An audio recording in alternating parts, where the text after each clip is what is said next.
Shall we begin now? Yes, ma'am. Yeah. See now. Variable cost division Z का already दिया हुआ है, यहाँ पे दिख रहा है सबको 6 per unit. Yes, ma'am.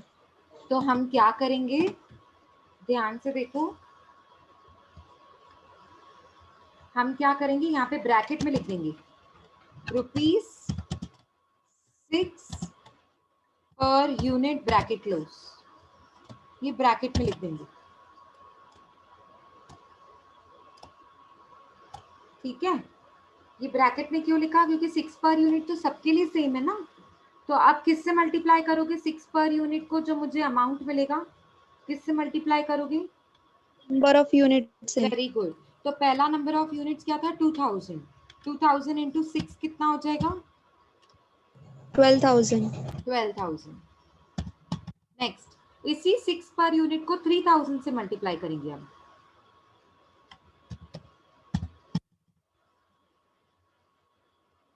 Correct है 18,000। Yes, ma'am. 18,000 फिर 30,000। Very good. और अभी इसी 6 को 5000 से मल्टीप्लाई करेंगे तो आंसर क्या आएगा?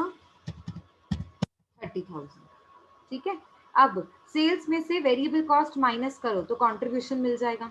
अच्छा, जो माइनस करते हैं उसको ब्रैकेट में डालना कंपलसरी है, तो ये सारे वैल्यूज को आपको ब्रैकेट में डालना है।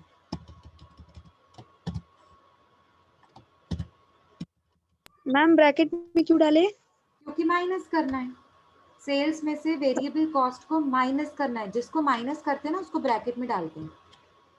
Okay ma'am. ठीक है, तो आप मुझे बताओ, सेल्स में से वेरिएबल कॉस्ट को माइनस करके पहला कंट्रीब्यूशन बोलो, पहला फर्स्ट। 1,88,000। एक मिनट, हाँ हाँ अभी बोलो। 1,88,000। श्योर है आपको? Yes, ma'am. एक मिनट, यहाँ पे वेरिएबल कॉस्ट डिवीजन Z का तो 6 दिया हुआ है ना। मैम 2 लाख है ना, 2 लाख में से। एक मिनट, हाँ एक मिनट, सॉरी, एक मिनट रुक जाओ। वेरिएबल कॉस्ट 6 नहीं होगा, वेरिएबल कॉस्ट 6 पर यूनिट नहीं होगा। ये देखो मैं यहाँ पे वर्किंग नोट बना के बताती हूँ। Variable cost is equals to 6 per unit plus 29। 29 क्या होगी ट्रांसफर प्राइस आपकी, तो आपका टोटल वेरिएबल कॉस्ट हो जाएगा 35। 29 प्लस 6 35 होता है ना, हाँ बराबर 35 पर यूनिट। अब मैं बताती हूँ आपको कैसे निकाला ये बहुत इंपॉर्टेंट है, मतलब ये जो हमने निकाले हैं ना वो सही नहीं है। रुको, हाँ मैं प्लीज फिर से बताती हूँ, प्लीज लिखना नहीं तुम लोग, लिख दिया है तो आपको कैंसिल करना पड़ेगा। वेरी सॉरी, ध्यान दीजिए, वेरिएबल कॉस्ट 6 पर यूनिट नहीं है। अभी जब हम ट्रांसफर प्राइस करते हैं, किसी भी क्वेश्चन को निकालो आप, जब आप ट्रांसफर प्राइस करते हो तो ए कंपनी का ट्रांसफर प्राइस, डिवीजन ए का ट्रांसफर प्राइस डिवीजन बी के कॉस्ट में ऐड होता है ना, यस Yes, और ma'am. No? Yes। Division A Yes, का ma'am. Transfer price division B के कॉस्ट प्राइस में ऐड होता है, और डिवीजन बी का cost transfer price division C के कॉस्ट प्राइस में ऐड होता है, यस और नो? Yes, ma'am. हाँ, तो अब हम कैसे मतलब ऐड नहीं करेंगे, ये देखो डिवीजन एक्स ने 29 रुपीज में डिवीजन जी को ये प्रोडक्ट बेचा, तो डिवीजन एक्स के लिए अगर ये सेलिंग प्राइस है तो डिवीजन जी के लिए ये कॉस्ट प्राइस होगा। तो हमेशा याद रखो, जो ट्रांसफर प्राइस होती है ना वो वेरिएबल कॉस्ट होती है, वो हर डिपार्टमेंट की, हर डिवीजन की अलग अलग होती है। हमारे पास प्रूफ भी है, आप कितने भी सम्स चेक करो सबकी ट्रांसफर प्राइस अलग अलग आती है। और वेरिएबल कॉस्ट का मतलब ये होता है changes which keeps on changing. तो ट्रांसफर प्राइस जो होती है ना वो वेरिएबल कॉस्ट होती है, फिक्स्ड कॉस्ट नहीं होती, वो कभी फिक्स्ड नहीं होती है, वेरिएबल होती है, चेंज होती रहती है वो। ठीक है, तो वेरिएबल कॉस्ट में मुझे ये 29 रुपीज को ऐड करना पड़ेगा, मतलब डिवीजन जी के लिए 6 रुपीज तो वेरिएबल कॉस्ट है ही है, प्लस उसमें 29 रुपीज ट्रांसफर प्राइस ऐड हो जाएगा, तो टोटल उसके लिए वेरिएबल कॉस्ट कितना हो जाएगा बोलो? 35 per unit. Very good, 35 per unit. मतलब आपको 35 पर यूनिट को मल्टीप्लाई करते जाना है अभी किसके साथ, नंबर ऑफ यूनिट्स के साथ।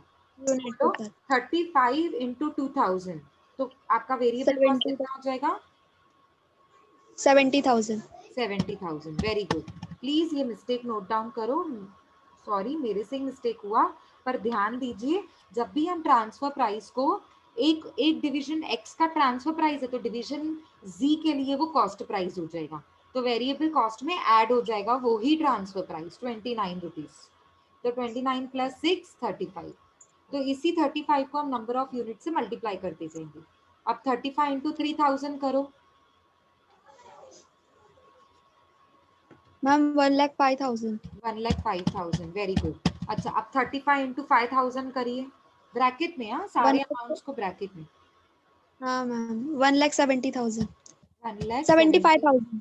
75,000, 75,000। कोई बात नहीं, यस 1,75,000। अब कंट्रीब्यूशन निकालिए, 2 लाख में से 70,000 गया तो मेरे ख्याल से 1,30,000 आता है।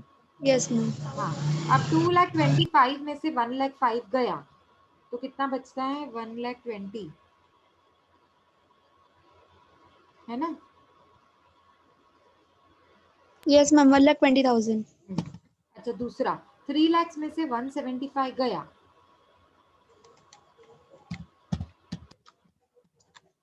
बराबर है,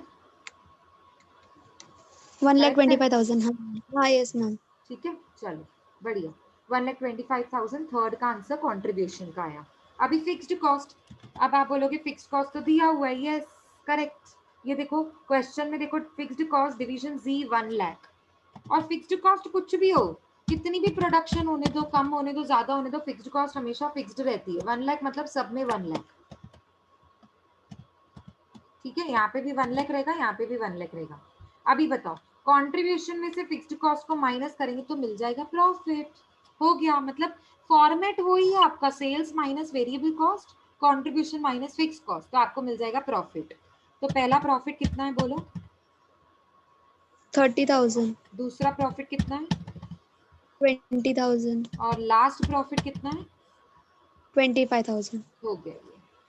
मैम जो ये 1 लाख लिखा है फिक्स कॉस्ट का, वो उसको भी ब्रैकेट में लिखेंगे क्या? हाँ सॉरी ब्रैकेट में लिखना है, मतलब जो भी आप माइनस करते हो ना उसको ब्रैकेट में डाल दिया करो हमेशा, ये आदत डाल दो अभी तुम लोग, जो भी अमाउंट को माइनस करते हैं ना वो ब्रैकेट में डालते हैं, और जो आंसर अगर माइनस में आया ना तो उसको भी ब्रैकेट में डालते हैं।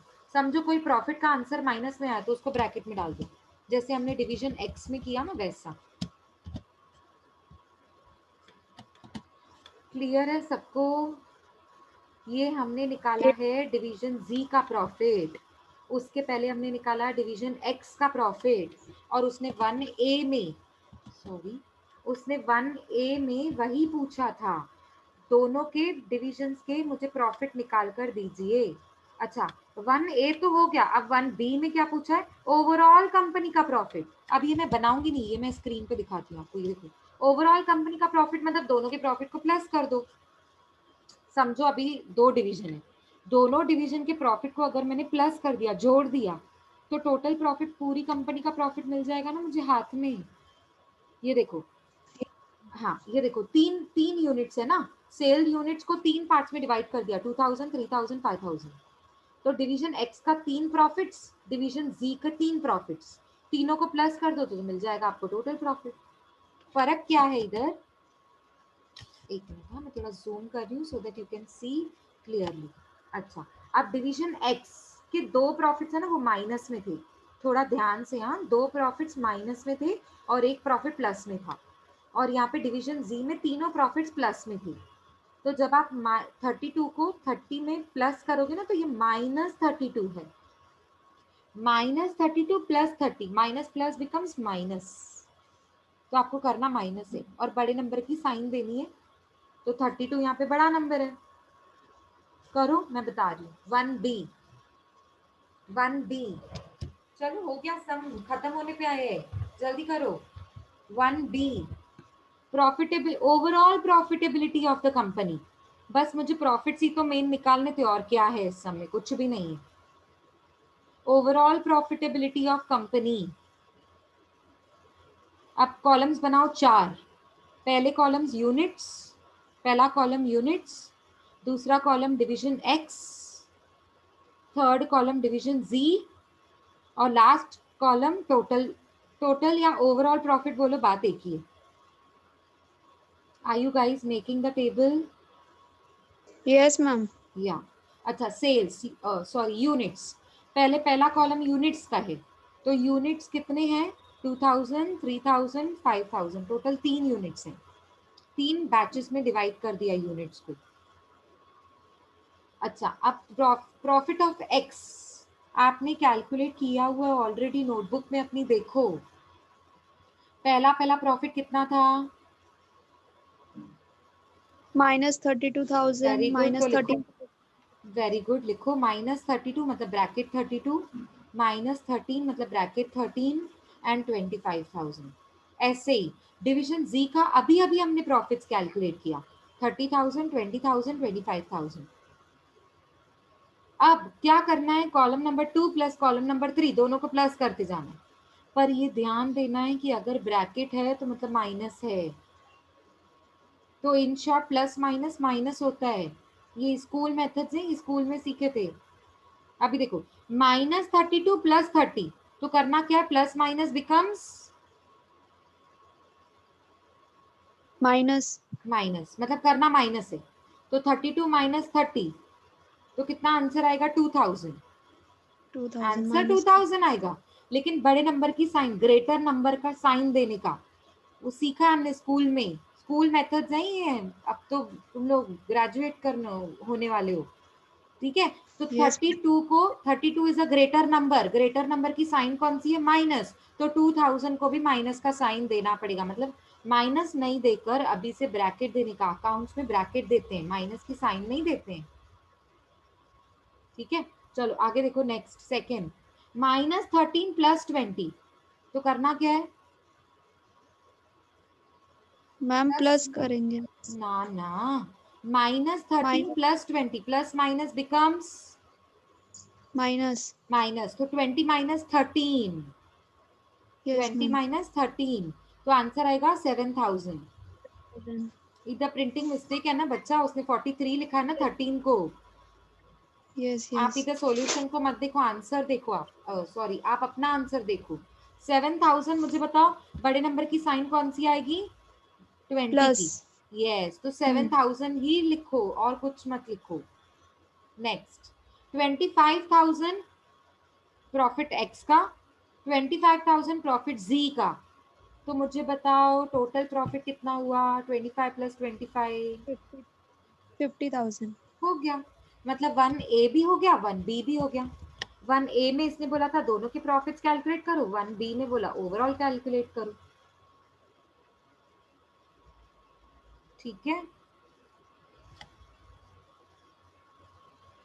सबको क्लियर हो रहा है?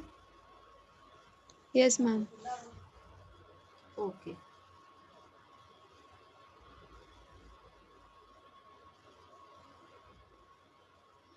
ओके। अब हम जस्ट अ मिनट, हाँ अभी हम क्या करने वाले हैं? ये सेकंड ना, देखो अब मैं ना सेकंड आपको बता रही हूँ। State the selling price which maximise the profit of division G and company. पहले तो इतना, पहले इतना, हाँ कमेंट वाली लाइन को मैं छोड़ रही हूँ 1 मिनट के लिए। उसने बोला है ऐसा कौन सा सेलिंग प्राइस है जो डिवीजन जी के लिए बेटर है, प्रॉफिट्स, डिवीजन जी के प्रॉफिट्स के लिए बेटर है और कंपनी के प्रॉफिट्स के लिए बेटर है। देखो बहुत सिंपल है, बहुत सिंपल। ये देखो डिवीजन जी को देखो, पहले डिवीजन जी, आपने प्रॉफिट्स निकाले थे डिवीजन जी के 1A में, तो आप मुझे बताओ सबसे ज्यादा प्रॉफिट कौन सी एरिया में था? फर्स्ट बैच में था, सेकंड बैच में था कि थर्ड बैच में था? आप ही बताओ ना, मैं कुछ नहीं कर रही हूँ, आप मुझे आंसर दीजिए। उसने पूछा है ऐसा कौन सा सेलिंग प्राइस है जो डिवीजन जी के प्रॉफिट्स को मैक्सिमाइज करता है, तो आपने 1A में डिवीजन जी के प्रॉफिट्स को कैलकुलेट किया है। डिवीजन जी के 3 प्रॉफिट्स आपने निकाले, 30, 25, 20। तीनों प्रॉफिट्स में से सबसे ज्यादा प्रॉफिट कौन सा है? 30,000। मतलब फर्स्ट बैच, यस मैम। मतलब फर्स्ट बैच का सेलिंग प्राइस कितना था? 100। हाँ, ये देखो आंसर्स आपने दिए मुझे, मतलब वो क्या पूछ रहा है, स्टेट द सेलिंग प्राइस 100, 75, 60, तीन सेलिंग प्राइस थी। ये देखो क्वेश्चन में 100, 75, 60, इन तीनों में से डिवीजन जी के प्रॉफिट को कौन सा सेलिंग प्राइस मैक्सिमाइज कर रहा है? State the selling price which maximises the profits for a division G. बताओ मुझे डिवीजन जी के कौन सी सेलिंग प्राइस है जो प्रॉफिट सबसे ज्यादा बढ़ के मिल रहे हैं आपको? 100। 100 सेलिंग हाँ, प्राइस, हाँ 100। ये देखो वही स्टेटमेंट नीचे लिखा है, ये देखो जो आपने अभी बोला ना उसको बस इंग्लिश में लिखा है उसने। देखो, the selling price of ₹100 per unit maximises the profit of division G, that's it. ठीक है, अब उसने ओवरऑल कंपनी के लिए भी पूछा है कि ओवरऑल कंपनी के लिए कौन सा सेलिंग प्राइस बेटर है। अब आ जाओ ओवरऑल कंपनी के प्रॉफिट्स पे। ओवरऑल कंपनी का प्रॉफिट्स तीन निकाले थे हमने, तीन, सबके तीन प्रॉफिट्स निकाले ना हमने, ओवरऑल कंपनी के भी तीन प्रॉफिट्स निकाले। तो तीन में से पहला तो माइनस में था, -2000, दूसरा 7000 था, +7000, और तीसरा था +50,000। तीनों में से सबसे ज्यादा प्रॉफिट किधर हो रहा है? 50,000। मतलब तीसरे बैच में, यस और नो? Yes ma'am. तो थर्ड बैच की सेलिंग प्राइस कितनी थी? क्वेश्चन में देखो, थर्ड बैच की सेलिंग प्राइस कितनी थी? 60 थी। मतलब ओवरऑल कंपनी के लिए 60 रुपीज बेटर है, और सिर्फ डिवीजन जी को देखोगे तो 100 बेटर है। बस उसने नीचे वही लिखा है जो हमने अभी बोला ना, उसको बस इंग्लिश में ट्रांसलेट करके लिखने का। ये देखो, the selling price of 100 per unit maximises the profit of division G, whereas the selling price of 60 per unit maximizes the profit of overall company। इतना सबको क्लियर हुआ? कोई डाउट? No ma'am, no. नहीं। चलो अभी आगे देखो, आगे क्या पूछ रहे हैं। देखो, comment, comment with the reasoning on whether the selling price which maximizes the profit of company is likely to be selected by Z। इसका मतलब क्या है मैं आपको बताती हूँ, सुनो। वो बोल रहा है अगर मैंने कंपनी को जो बेस्ट है, कंपनी को बेस्ट क्या है? 60 रुपीज। ओवरऑल कंपनी के लिए बेस्ट प्रॉफिट क्या, बेस्ट सेलिंग प्राइस क्या है? 60 रुपीज। अगर मैंने ओवरऑल कंपनी के प्रॉफिट्स को मैक्सिमाइज, जो सेलिंग प्राइस कर रहा है, कंपनी के प्रॉफिट्स को मैक्सिमाइज कर रहा है ना सेलिंग प्राइस, कौन सा सेलिंग प्राइस? 60 रुपीज। अगर मैंने वो डिवीजन जी के लिए भी सिलेक्ट कर दिया तो क्या होगा? तो क्या होगा? कुछ नहीं, डिवीजन जी का लॉस हो जाएगा। कितना लॉस हो जाएगा? देखो, डिवीजन जी को मैं 100 ना सिलेक्ट करके 60 सिलेक्ट करूं तो कितना प्रॉफिट होगा कि लॉस होगा? कॉमन सेंस से लॉस होगा ना। कितना? अगर आपने 100 सिलेक्ट किया होता तो 30 का प्रॉफिट होता, अगर आप 60 सिलेक्ट कर रहे हो तो 25 का प्रॉफिट हो रहा है। देखो, प्रॉफिट हो रहा है पर 25, 30 की जगह 25 का प्रॉफिट हो रहा है, मतलब 5000 का नुकसान हो रहा है ना कंपनी का, ओ सॉरी डिवीजन जी का। अब भी समझा कि नहीं ये समझा? समझा मैम, समझा। हाँ, इसने पूछा है अगर कंपनी को 60 रुपीज बेटर है, तो अगर मैं डिवीजन जी को भी बोलूं 60 रुपीज के हिसाब से सारे प्रोडक्ट्स को बेचो, कोई बात नहीं, ज्यादा से ज्यादा 5000 का नुकसान होगा डिवीजन जी का, प्रॉफिट तो होगा, लेकिन वैसे प्रॉफिट होता 30, अब प्रॉफिट होगा 25। तो 30 में से 25 का प्रॉफिट हो रहा है, मतलब 5000 तो कंपनी का, सॉरी 5000 तो डिवीजन जी का नुकसान हो रहा है ना। तो वही तो उसने पूछा है, क्या वो डिवीजन जी के लिए बेटर होगा? आप बताइए, कमेंट कीजिए, comment with reasoning on whether the selling price which maximise the profit of company as a whole is likely to be selected by G. तो मैं तो बोलूंगी जी को नहीं लेना चाहिए। ठीक है, देखो अभी, however if division Z opt for selling price 60 per unit in order to maximize overall company's profit, then the profit will decline by 5000 rupees। और ये 5000 कैसे आया ये मैंने आपको अभी अभी बताया। बस जो हम समझ रहे हैं ना उसको लिखने का, नोट में लिखो। नोट खुद ही लिखोगे कि मैं लिखवाऊं? सेम लिख सकते हैं यहाँ से देखकर। मैं लिखवाऊं कि आप खुद ही नोट डाउन कर रहे हैं नोट? मैम यही देखकर लिख लिया। हाँ, सेम सेम। और लास्ट में भी देखो उसने क्लियर कट लिखा है, हाँ clear cut, Therefore division Z should not opt for selling price of 60 per unit. क्यों? क्योंकि उसका 5,000 का प्रॉफिट कम हो जाएगा ना, तो उसको 60 पर यूनिट का प्रॉफिट 60 पर यूनिट का सेलिंग प्राइस सिलेक्ट नहीं करना चाहिए. उसने क्लियर कट लिखा है. ठीक है, चलो अभी मतलब ये कुछ नहीं था, बस ये हमको बताना है उसको सेकंड पॉइंट में रीजन. अभी मैं ना एक काम करती हूँ, ऐसा सेम क्वेश्चन अगर है तो आपको अभी करने के लिए देती हूँ, अगर है तो.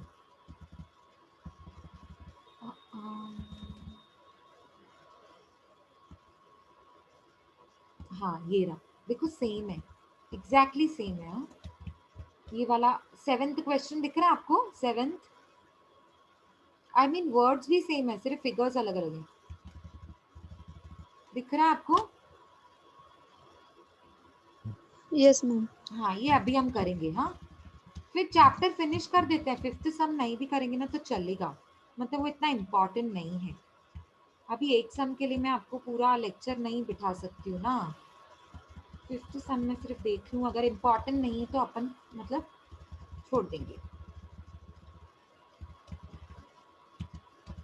अच्छा 5th सम तो कुछ ही नहीं है, आप होमवर्क भी कर सकते हो एक्चुअली. ये लास्ट स्टेटमेंट मत बनाना.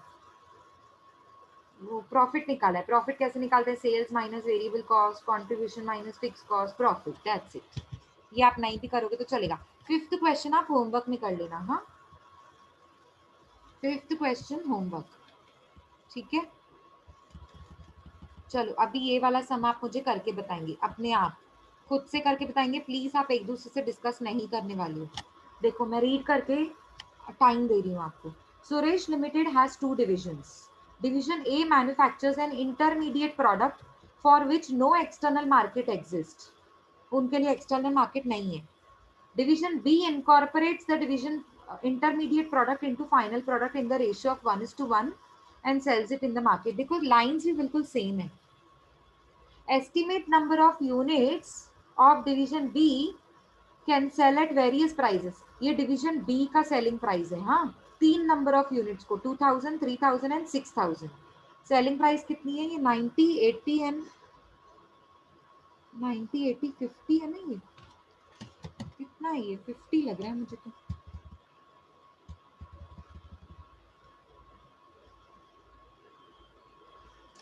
ठीक है, मैं आपको ना ये मेरे पास बुक है, मैं वेरीफाई करके बताती हूँ.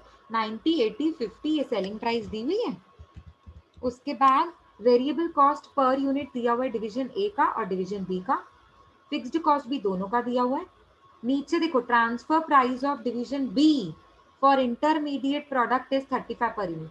तो ये 35 पर यूनिट डी के लिए क्या है? कॉस्ट प्राइस है. और ए के लिए क्या है? Selling price. याद आया? वो वेरिएबल कॉस्ट में हमने 6 + 29 ऐड किया था ना. Yes ma'am. तो यहाँ पे क्या करोगे? डिवीजन बी में 7 रुपीज में 27 रुपीज में 35 ऐड करोगे. याद आया वो स्टेप जो हम भूल गए थे? Yes ma'am. या ठीक है. और ये जो ट्रांसफर प्राइस है 35 रुपीज, ये ए के लिए सेलिंग प्राइस हो जाएगा. ठीक है, तो आपको क्या डिटरमाइन करना है? Determine the profit in this case and prepare a statement for both the division and overall company. और लास्ट में आपको बताना है कौन सी सेलिंग प्राइस डिवीजन बी के लिए बेटर है और पूरी कंपनी के लिए बेटर है. और ये भी बताना है कि अगर जो पूरी कंपनी के लिए बेटर है, अगर डिवीजन बी ने लिया तो प्रॉफिट होगा कि लॉस होगा. जो मतलब एग्जैक्टली सेम. ठीक है, तो अब मैं क्वेश्चन कैसे ओपन करूं, क्योंकि आधा इधर है आधा उधर है. How should I open it? Minimise करूंगी तो कितना हो जाएगा? 1 मिनट रुको. मिनिमाइज करूंगी ना तो भी एक पेज पे नहीं आएगा. आप स्नैपशॉट निकाल लो ये वाले पार्ट का. ये वाले पार्ट का स्नैपशॉट निकाल लो. ये 60,000 है फिक्स्ड कॉस्ट, ये 90,000 है. हाँ ध्यान देना. निकाला? स्नैपशॉट निकाला? यस मैम निकाल लिया.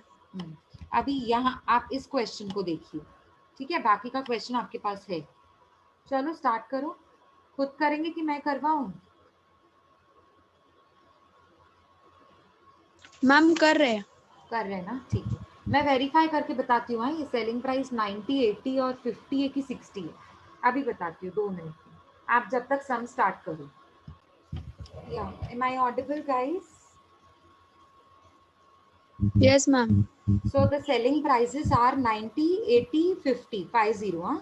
90, 80, 50. Number of और units. मैम उसके क्या बोल रहे हो बच्चा?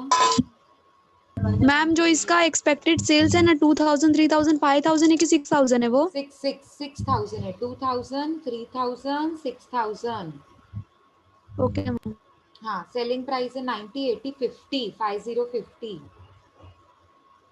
ठीक है. और कुछ पूछना है जो विजिबल नहीं है? फिक्स्ड कॉस्ट है 60,000, 90,000. डिवीजन ए का 60,000, डिवीजन बी का 90,000. बाकी मेरे ख्याल से सारा कुछ विजिबल है. Yes ma'am okay. सो सबसे पहले आप कैलकुलेट कर रहे हो डिवीजन ए का प्रॉफिट. कैसे कैलकुलेट करेंगे? कॉलम्स बना लिए आपने सारे? पहला कॉलम बनेगा यूनिट्स, दूसरा कॉलम बनेगा contribution per unit, next column contribution in amount, next column fixed cost and last column profit. 3 number of units में 3 है, 2000, 3000, 6000. ठीक है. आप ये टेबल को छोड़ के नीचे आ जाओ. वर्किंग नोट बनाना पड़ेगा कि कंट्रीब्यूशन आएगा कहाँ से. कंट्रीब्यूशन के लिए मुझे चाहिए सेल्स माइनस वेरिएबल कॉस्ट. तो जो ए का सेल्स प्राइस है वो क्या है? Transfer price. ए ने बी को कितने में ट्रांसफर किया है?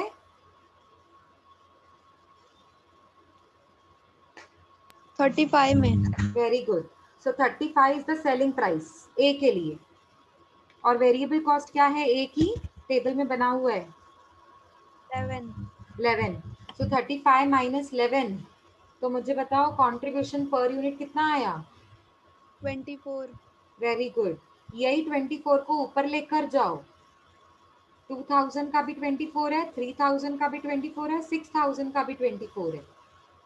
कंट्रीब्यूशन पर यूनिट तीनों में 24, 24, 24.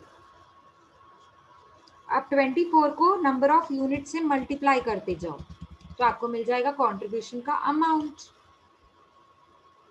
24 इंटू 2000 बताओ कितना आया? 48000 48,000. 3000 into 24 72000 72,000. Very good. 6,000 into 24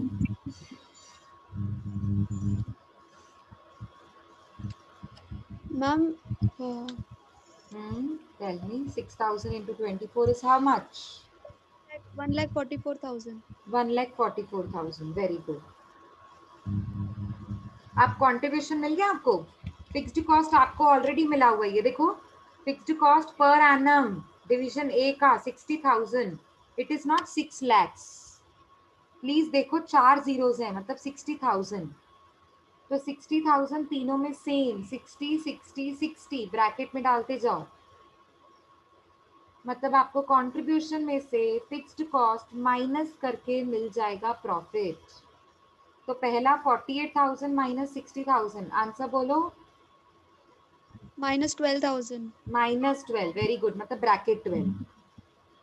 next 72 minus 60,000. 12,000 very good. +12. मतलब विदाउट ब्रैकेट लिख रहे हो आप 12. अच्छा. और Yes, थर्ड में कितना आया? 144 था ना शायद. 84 हाँ 84,000 है हाँ तो प्रॉफिट आएगा 84. प्रॉफिट आपका आएगा 84. Yes ma'am okay. ये division X sorry division A हो गया. अब डिवीजन बी का करेंगे हम. ऊपर से लिखो प्रॉफिटेबिलिटी ऑफ डिवीजन बी. जैसे आपने डिवीजन ए के लिए लिखा था ना, अब लिखो डिवीजन बी.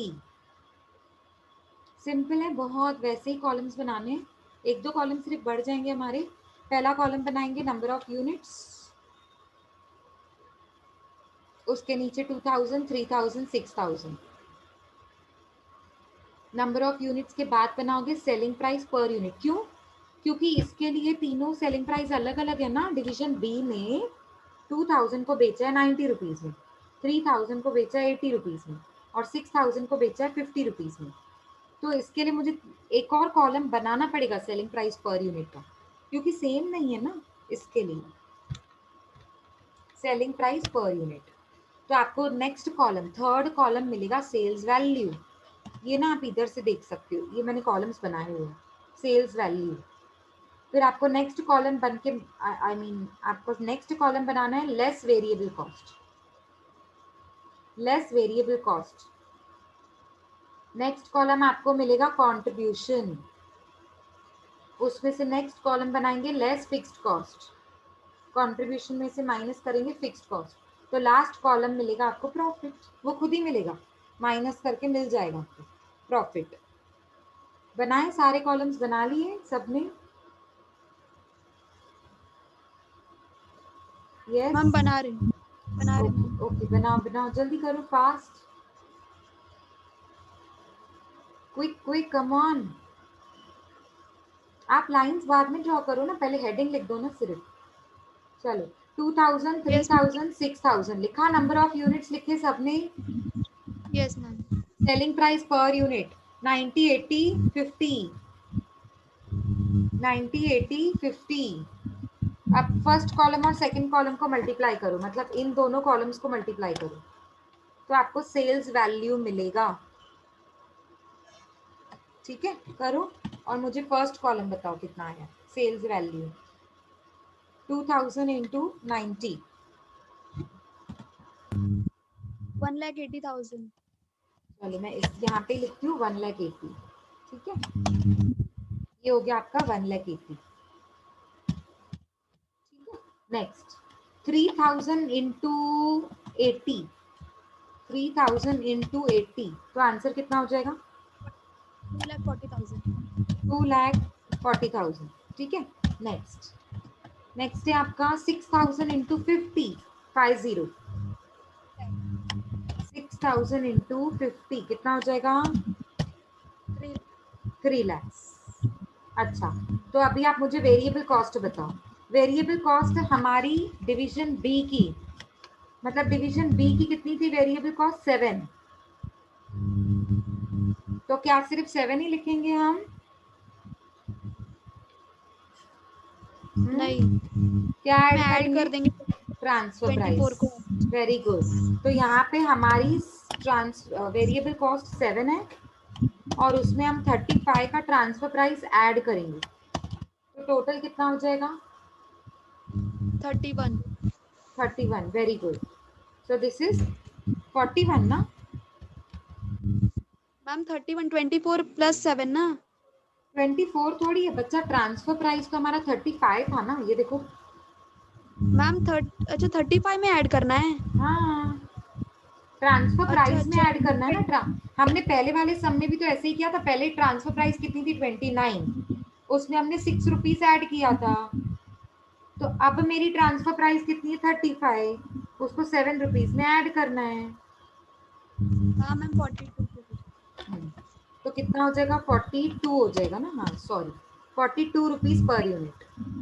तो यहाँ पे ब्रैकेट में क्या लिखेंगे? वेरिएबल कॉस्ट के ब्रैकेट में लिखेंगे 40 रुपीज 42 पर यूनिट। अब मुझे आंसर बताओ, 42 इंटू 2000, वैल्यू बताओ, वैल्यू। 4,000। ना ना, 42 इंटू 2000 कितना होता है? हाँ मैम 42। 84,000। 84,000। Very good. अभी 42 इंटू 3000,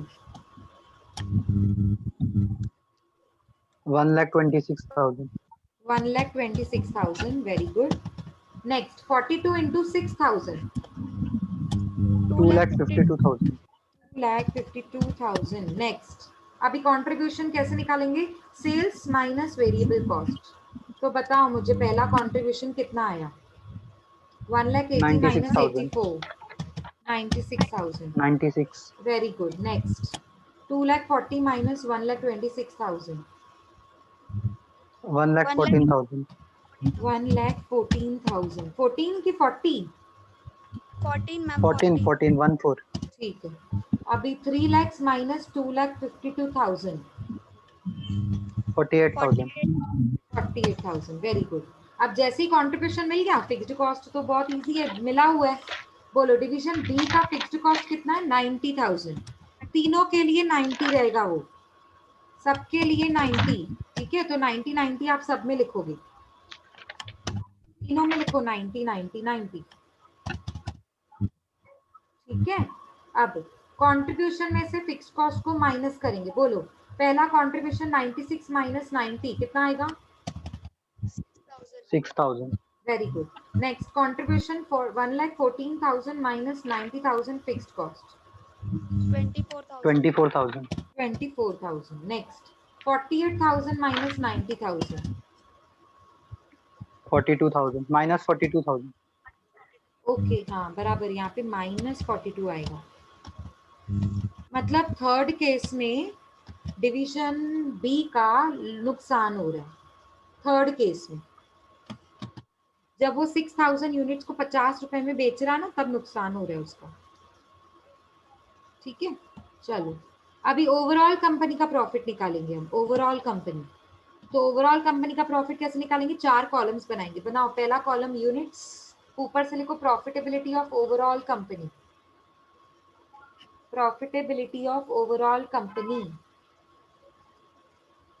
4 कॉलम्स बनाने पड़ेंगे। पहला कॉलम यूनिट्स, दूसरा column profit of A, division A, next column profit of division B, and last column profit of overall company.